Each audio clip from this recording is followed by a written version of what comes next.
Hello, Rama Popo dear. Hope all are in good health, feeling great, wonderful, having a happy and peaceful life.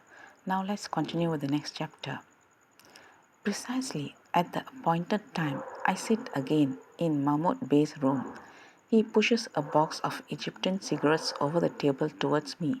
I pick one out and he professes the light. He remarks, "These come from a native country. They are good." We lean back in our chairs, puffing a few preliminary whiffs. The smoke is fragrant, aromatic. Certainly these cigarettes are excellent indeed. So I must now describe my theories, as your English friends will call them.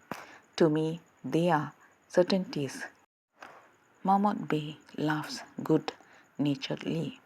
Perhaps you will be surprised to hear that I am a man expert in scientific agriculture, and that I hold diplomas in the subject, he adds irrelevantly.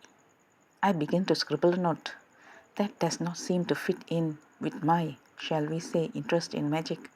I know, he continues. I look up at him and notice a smile hovering around his lips. He gazes back at me.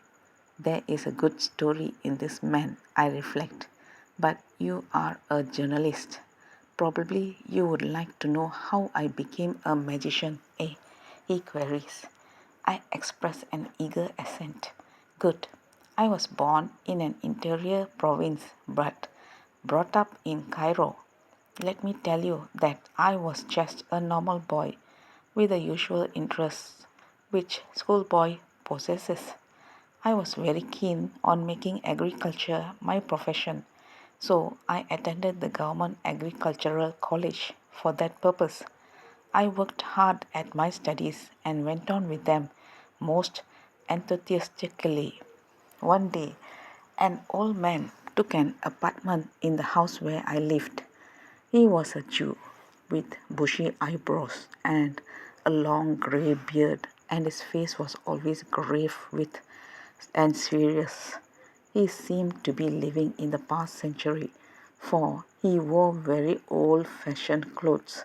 His manner was so reserved that the other inhabitants of the house were kept at a distance.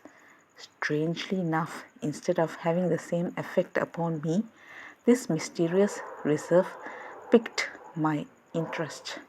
Being young, self-assertive, and utterly without a trace of shyness, I persistently strove to make his acquaintance. At first he rebuffed me, but that only added fuel to the fire of my curiosity. Eventually he gave way to my constant attempts to engage him in conversation. He opened his doors to me and permitted me to enter his life. Thus, I came to learn that he spent much of his time in strange studies and weird practices. In short, he confessed to me that he was making researches into the supernatural side of things. Imagine it. Hitherto, my life had run along that even channel of youthful study and healthy sport. Now, I was forced abruptly face to face with a totally different kind of existence, and it appealed to me. The thought of the supernatural did not frighten me, as no doubt it would have done other boys. Really, it thrilled me because I saw the possibilities of great adventures opening up through it. I begged the old Jew to teach me something about the subject, and he yielded to my desire. In this way, I was brought into a new circle of interests and friends. That's all, folks. Let's continue the next chapter. Thank you. Bye bye. Rama Popo.